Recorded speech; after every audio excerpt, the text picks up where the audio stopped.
Hello everybody and welcome back to Poems from PJ. It's another week. This is our third week broadcasting online and it's getting really exciting now because we are starting to get so many of you sending us your poems. It's almost like every day we're having to find a way to pack things into the show. I think the show's going to get longer and longer as time goes on as we try and get all of these poems in because you're being so creative in your homes and some of you are watching, I know, in your schools, which is absolutely fantastic.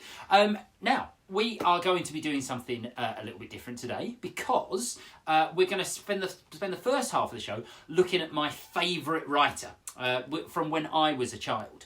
Because when I was growing up, I was really, really in love with the work of Roald Dahl. And you've probably read or heard some of his stories yourself. You might have read The Enormous Crocodile, or you might have heard his revolting rhymes, or you might have heard or seen the story of Charlie and the Chocolate Factory, because there's a big film of it as well. There's all sorts of different stories that Roald Dahl wrote. And so I decided a couple of years ago to write a special poem all about my favourite writer. And what I did was I tried to get all of the stories I could into one poem. So what your job is to listen out and maybe see if you can work out which of the stories I decided to put into the poem. It's called Library of Wonder. Chocolate rivers, lifts of glass, girls who fly stuff round the class, giant fruit that flies away, ugly giants hunt their prey, memories of boyhood fun, wartime stories by the ton, pheasants bursting from a pram, tonics cooked up in a pan, glove-clad women weave their spells, pegs on noses from our smells. Farmyard rustling, cunning beasts, bringing home the poultry feast. Tortoise growing, gifts of love, from the man that lives above. Fingers spark and birds appear, monkeys make your windows clear. Massive reptiles, massive teeth, lurking in the swamp beneath. Magical, fantastical, lyrical and more. A library of wonder to treasure evermore. So there we go. That was called Library of Wonder. And I wonder how many of the Roald Dahl stories you managed to spot. Because they use chocolate rivers, so that's Charlie and the Chocolate Factory. And lifts of glass, that's the great glass elevator there. Girls who fly stuff round the class was Matilda. Giant fruit that flies away, well that's James and the Giant Peach, one of my very favourites. Memories of boyhood fun, well that's Roald Dahl's special story Boy. Pheasants bursting from a pram, Danny the Champion of the World, another great story. And we managed to weave all of those different stories in together to give you an idea of what it must be like to go into a Roald Dahl library. Now you can check out all of Roald Dahl's stories if you've got some at home, or also if you go to the Roald Dahl website, there's loads of stuff, and there's even a special whole day where you can dress up as your favourite characters and celebrate your stories. Maybe you could draw a picture of one of your favourite characters from a Roald Dahl story. That would be a great thing to do, wouldn't it? Now, Roald Dahl didn't just write stories, he also made sure, and I think this is one of the reasons that I love his writing so much, is that he also worked poetry into his stories. He would regularly write little songs or little verses for his characters to say in the middle of the stories. And I think that's one of the reasons why I really enjoyed his writing when I was a child. And this is one of my oldest books here. And you can see it's very beaten up and it's falling apart. And if you look inside, even the pages are falling out. It's so old and so well read, because I read this book, James and the Giant Peach, so many times that actually I've had to keep it, but I can't read it anymore. I've had to get myself another copy to read. And the other thing that was really nice is that later on they did a play version of this as well. So you can turn your favourite stories and your favourite writing and verses, you can turn them into plays as well. Now this, luckily, is originally the words that were used in James and the Giant Peach. And if you've ever read the story of James and the Giant Peach, at the beginning, James has an aunt, two aunts that are really nasty to him. One is a big, fat, chubby aunt, And one is a very tall, skinny aunt. And they're called Aunt Sponge and Aunt Spiker. And at the beginning, they both get squashed by a peach. And this is what the giant centipede who's in the story, this is what he says about Aunt Sponge and Aunt Spiker getting squashed by the peach. Aunt Sponge was terrifically fat and tremendously flabby at that. Her tummy and waist were as soggy as paste. It was worse on the place where she sat. So she said, I must make myself flat. I must make myself sleek as a cat. I shall do without dinner to make myself thinner. But along came the peach, oh, the beautiful peach! And it made her far thinner than that. And then he goes on to talk about Aunt Spiker. Aunt Spiker was thin as a wire, and as dry as a bone, only drier. She was long and thin. If you carried her in, you could use her for poking the fire. I must do something quickly, she frowned. I want fat, I want pound upon pound. I must eat lots and lots of marshmallows and chocks till I start bulging all round. Ah, yes, she announced, I have sworn that I'll alter my figure by dawn. Cried the peach with a snigger, I'll alter your figure. And it ironed her out on the lawn. So there you go, that's what happened to Aunt Sponge and Aunt Spiker. And that one was from James and the Giant Peach, a play. And that was adapted by a man called Richard R. George. And he managed to very cleverly work all Roald Dahl's words together so that if you look, it's actually a play inside as well, which is brilliant. So maybe you could get a copy of this and do this with your family at home. You could do your own version of James and the Giant Peach. Another one of my favourites is George's Marvellous Medicine. Now, George does something very naughty indeed. George makes a special medicine for his grandma. Now, you must never, ever do this at home. You must never, ever mix together all the things that George does, because he puts in everything in his house. He puts in toothpaste and washing powder and his dad's hair gel, and he puts together, he goes to the medicines and he puts all the medicines in. That's not very good. Not the human medicines. George lives on a farm and he puts in all the animal medicines, and it makes it really, really strange when Grandma drinks it and she does some very, very peculiar things. But when George is making his medicine, he creates an amazing witches style chant, and this is his chant. Fiery broth and witch's brew, foamy froth and riches blue, fume and spume and spoondrift spray, fizzle, swizzle, shout hooray! Watch it sloshing, swishing, sploshing, hear it hissing, squishing, spissing. Grandma better start to pray. Well, honestly, I think it's probably a very good thing that George is not anywhere near his grandma at the moment, because she's probably living somewhere else on the farm at the moment.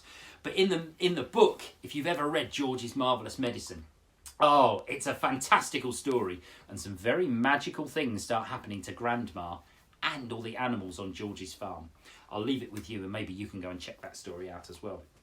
So that was my favourite writer. If you've got a favourite writer, you can send us a message on pauljenkinspoet@gmail.com, and then maybe we could do some poems about yours. Maybe you could write a poem about your favourite writer as well. Send it to us, and then maybe we could have a whole show about your favourite writer.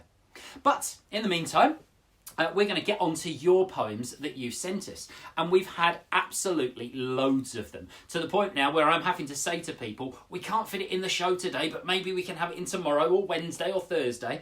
And so these are the few that we've chosen for today. But don't worry, if you have sent us a poem, we're going to try and get through all of them. So even if it's not in today's show, it may well be in tomorrow's show, so listen out for that. Now, our first one today is by Harry. And Harry is a member of the 2nd Duckinfield Beavers, right? And he has sent us this poem, and it's about what it's been like being at home. And it mentions some of his teachers and some of his classmates. And he's done some really brilliant rhymes. And he's used what we call rhyming couplets. So the first line rhymes with the second line. And it's all about the coronavirus. This coronavirus is a nasty bug. And Boris says, I can no longer hug. Miss Danaher and Miss Yates. Not even any of my mates. Alfie, Teddy, Holly, Kyle. Having fun making me smile. I'm very sad they've shut our school. But I'm staying safe. I'm not a fool. PE, chess club and swimming were keeping me busy. Miss Danaher's home timetable is making me dizzy. I'm missing 3 Hazel. It's such a shame. Homeschooling, it just ain't the same. But Class Dojo helps us keep in touch, seeing my friends that I miss so much.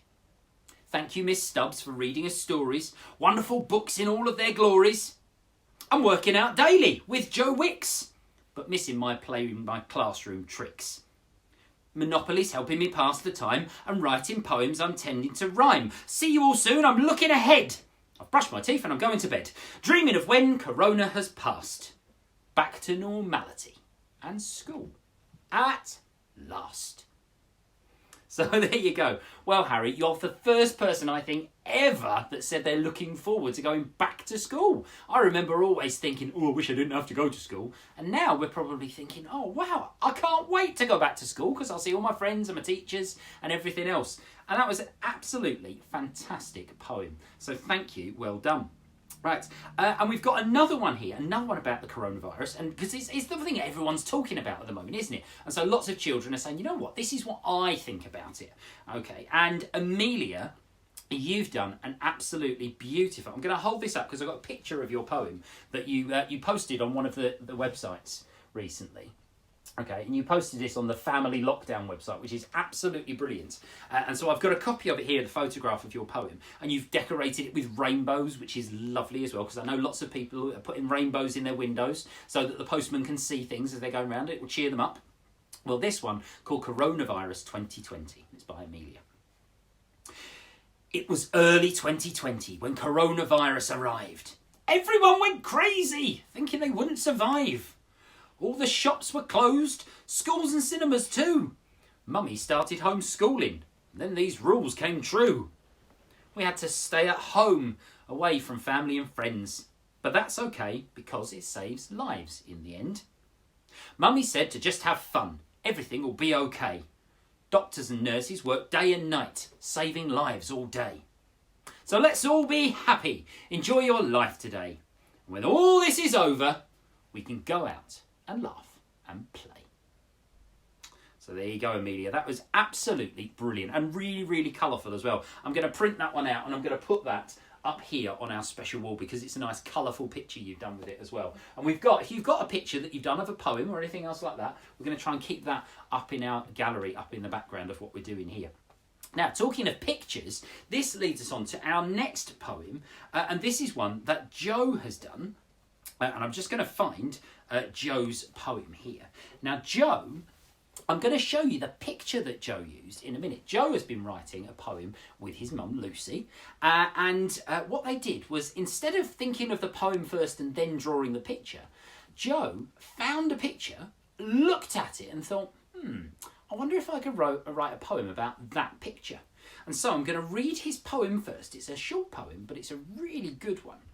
And I'm going to read the poem first and then show you the picture to see if your imagination works in the same way that Joe's imagination worked. It's quite a strange poem to listen to start with. Zero gravity, zero gravity. Windy, windy, windy.